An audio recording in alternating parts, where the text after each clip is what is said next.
All right, so there is one other piece of this. Oh man, I'm running out of space.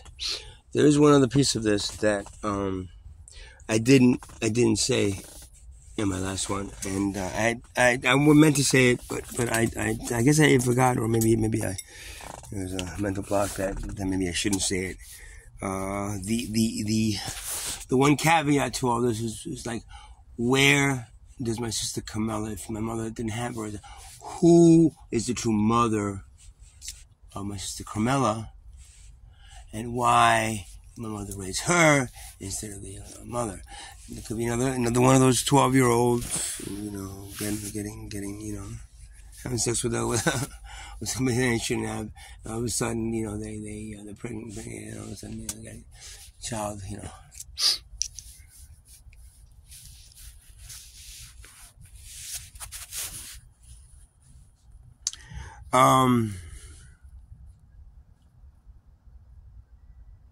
It's gonna be a hard one to say, but this is what I've been told. This is what I put together based on my guides telling me that yes, this is the one.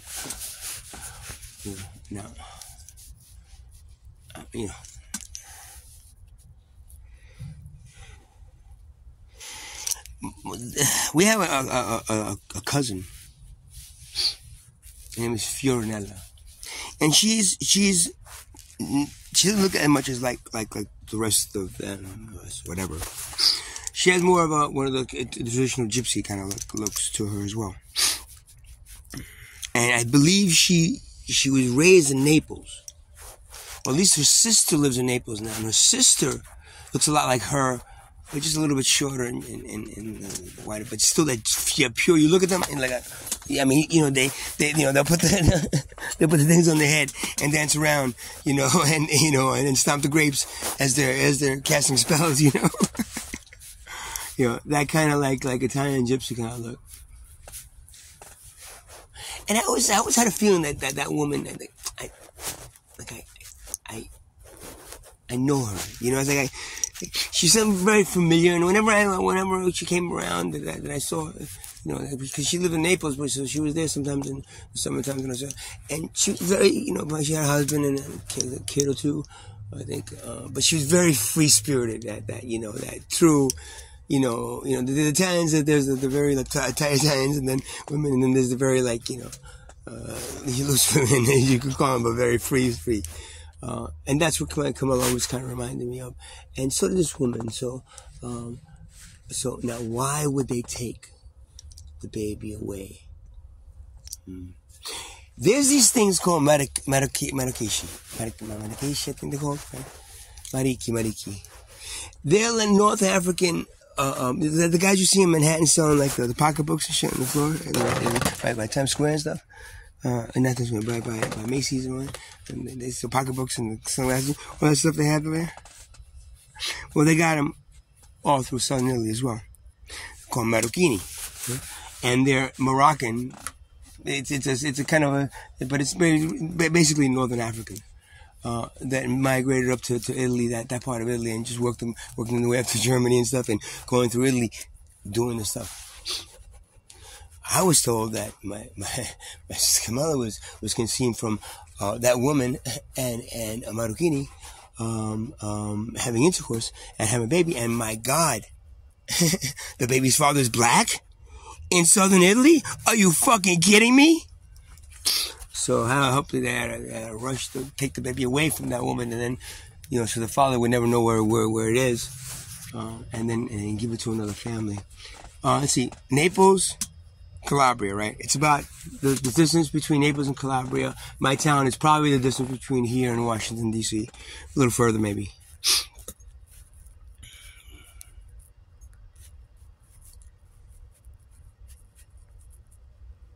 So that's kind of what I pieced together as being the story of like, okay, what is Carmela's origins? If this woman, my father, didn't, who says we're mother?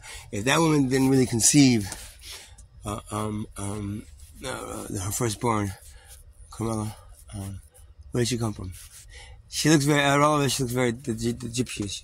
She looks gypsiest. Gypsiest.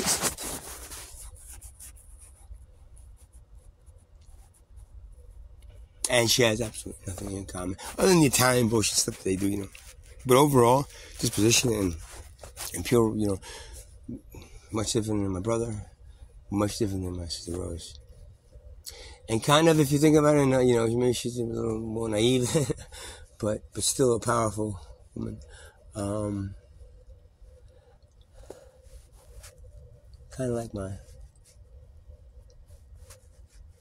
I'm thinking that we're probably the only ones related. Either or. In any case, if she's not, if she is my sister, in any case, then maybe that's the only one that's I'm related to.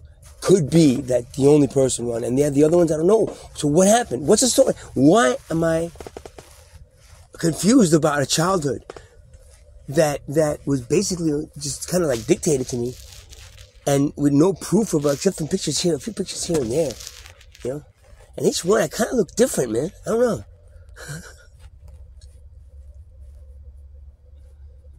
And nothing before the age of 5. 2 or 3 pictures. There's hundreds of pictures, and they have a whole hundreds of pictures of all the other ones, the other 3. Oh, but you were the last one, you know. She was so busy. It's like with the other ones. It's like, please, a baby's a fucking baby, man. I don't have a picture of me being a baby, like a little baby in a crib. Did any of you? Why wouldn't that happen? I don't know. So, you know, so the origins, you know, date back, I guess on my mom's side. Definitely not through. I believe is possibly my paternal father. Not that my father raised me was probably worse. Probably better than I have no father. To tell you the truth, actually it did work out pretty good for me overall. So and that's funny. But and then you put together the you know the lineage and then why I on top of me being reincarnated a bunch of times and being basically everything, everybody. There we go.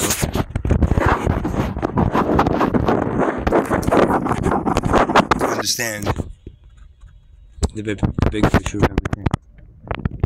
And with that knowledge, you bring that with you to a higher dimension, casting down all the you know, the root chakra kind of like grounding, kind of like, you know, animalistic drive and things that pull you into this frenzy that does not let the light body ascend.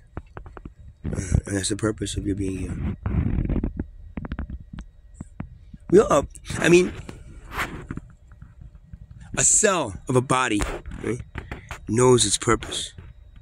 A little minute cell of your body knows its purpose, and you do not. Do you understand? That is the problem. The cell is working off of what? A connection with a higher, more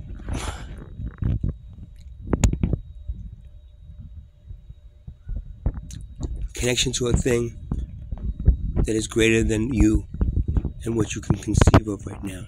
So let it alone and just be with it, as opposed to trying to dissect it and recreate it.